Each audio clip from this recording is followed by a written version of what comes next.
এই ভিডিওতে আমরা মাইক্রোসফট এক্সেল ব্যবহার করে খুবই অল্প সময়ের মাধ্যমে কিভাবে চমৎকার একটি ডাইনামিক ড্যাশবোর্ড তৈরি করতে হয়। যেমন এখানে আমরা জানুয়ারি, ফেব্রুয়ারি এবং মার্চে ক্লিক করে এরকম একটা ড্যাশবোর্ডের কালারফুল একটি বার শো করছে, কীভাবে তৈরি করতে হয় সেটি দেখব।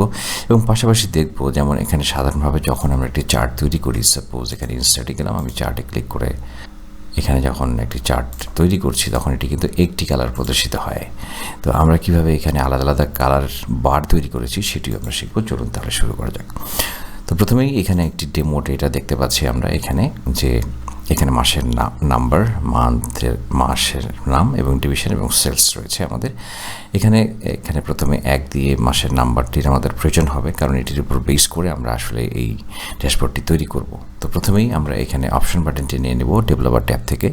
ডেভেলপার ট্যাব কীভাবে ওপেন করতে হয় সেটি পূর্বের ভিডিওতে দেখেছি, আপনারা যারা দেখেননি তারা এখানে আই বাটনে ক্লিক করে দেখে নিতে পারেন। এখন ইনসার্ট ট্যাব থেকে অপশন বাটনটিতে ক্লিক করে এখন আমরা ড্র করব একটি অপশন বাটন। এরপর চাইলে আমরা এটির নাম প্রথমেই চেঞ্জ করে নিতে পারি।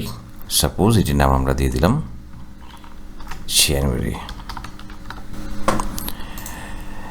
এভাবে এটাকে কপি করে পেস্ট করলাম, তারপর এটাকে এটির পাশে নিয়ে নিলাম।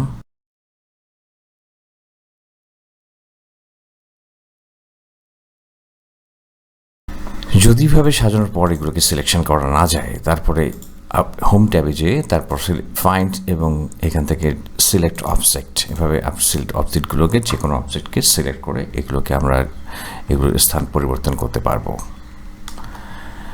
এবার আমাদের কাজ হচ্ছে আমরা এই যে অপশন বাটনগুলো তৈরি করলাম এগুলোর এখন নাম্বার জেনারেট করা। তা নাম্বারগুলো জেনারেট করার জন্য আমরা যে কোনো একটিতে ক্লিক করে আমরা এখানে ফরম্যাট অবজেক্টে যাব এবং এখান থেকে একটি সেলের রেফারেন্স দিয়ে দিব। সেলের লিঙ্ক কোনটির সঙ্গে লিঙ্ক হবে আমরা যে কোনো একটি লিঙ্ক দিয়ে দিতে পারি। সাপোজ এখানে দিয়ে দিলাম।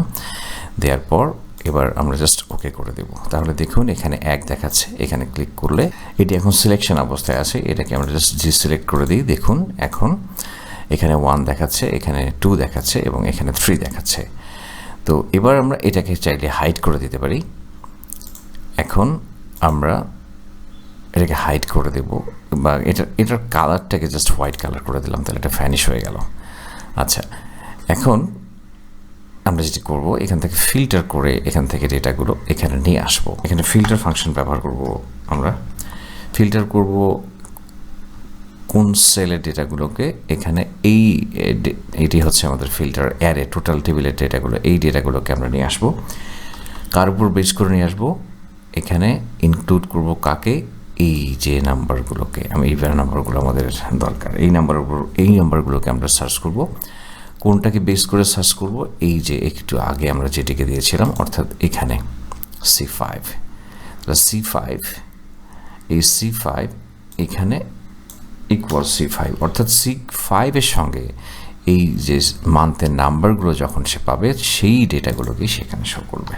তাহলে এখন দেখুন আমাদের এখানে কিন্তু যখন আমি 3তে প্রেস করছি, তার মানে এখানে যখন 3 থাকছে তখন আমি একটু ডাটা আবার দেখাই। এখানে যেহেতু হোয়াইট কালার করে দিয়েছি, অর্থাৎ যখন এখানে 3 থাকছে তখন সেই 3 ডেটাগুলোকে এখানে নিয়ে আসতেছে। যখন এখানে 2তে প্রেস করছি তখন ওই 2 এর যখন সিরিয়াল নম্বরগুলোকে সে পাচ্ছে তখন 2 এর ডাটাগুলোকে এখানে শো করছে, এবং যখন এখানে 1-এ ক্লিক করছি অর্থাৎ 1 থাকছে তখন 1-এর ডাটাগুলোকে এখানে প্রদর্শন করছে।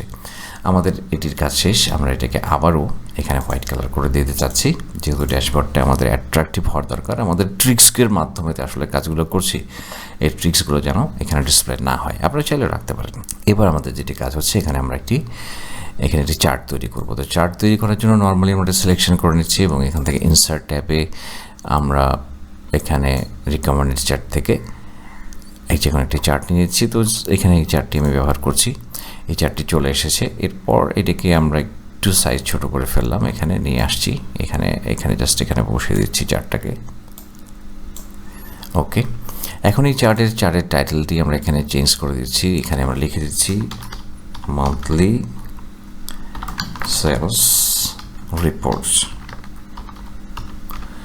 তারপর এটির কালার আমরা চেঞ্জ করব।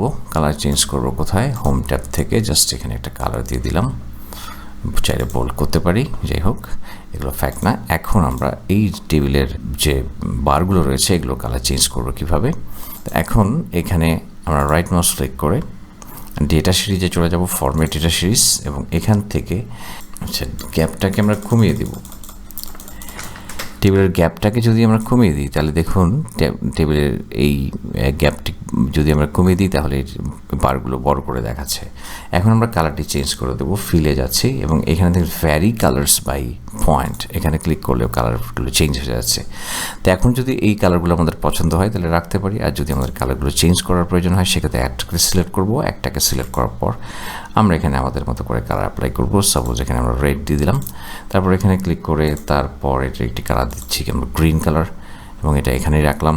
এখন আমরা এটাকে আরও একটু ছোট করে দিতে চাচ্ছি কারণ আমাদের অপশন বারটি হারিয়ে গেছে। অপশন বারটিকে হারিয়ে যাওয়ার জন্য নিচে নেমে দিচ্ছি, একটু নিচে নেমে দিলাম। এরপর আমরা এখানে ক্লিক করে খুব চমৎকারভাবে আমরা আমাদের যে ডাইনামিক যে ড্যাশবোর্ডটি সেটি আমরা লক্ষ্য করতে পারছি। তো আশা করছি টিউটোরিয়ালটি আপনাদের ভালো লেগেছে। যদি এরকম আরও টিউটোরিয়াল দেখতে চান তাহলে অবশ্যই লাইক এবং কমেন্ট করে আমাদের উৎসাহিত করুন। আর পরবর্তী ভিডিও দেখার আমন্ত্রণ জানিয়ে পর্ব এখানে শেষ করছি। খুব ভালো থাকবেন।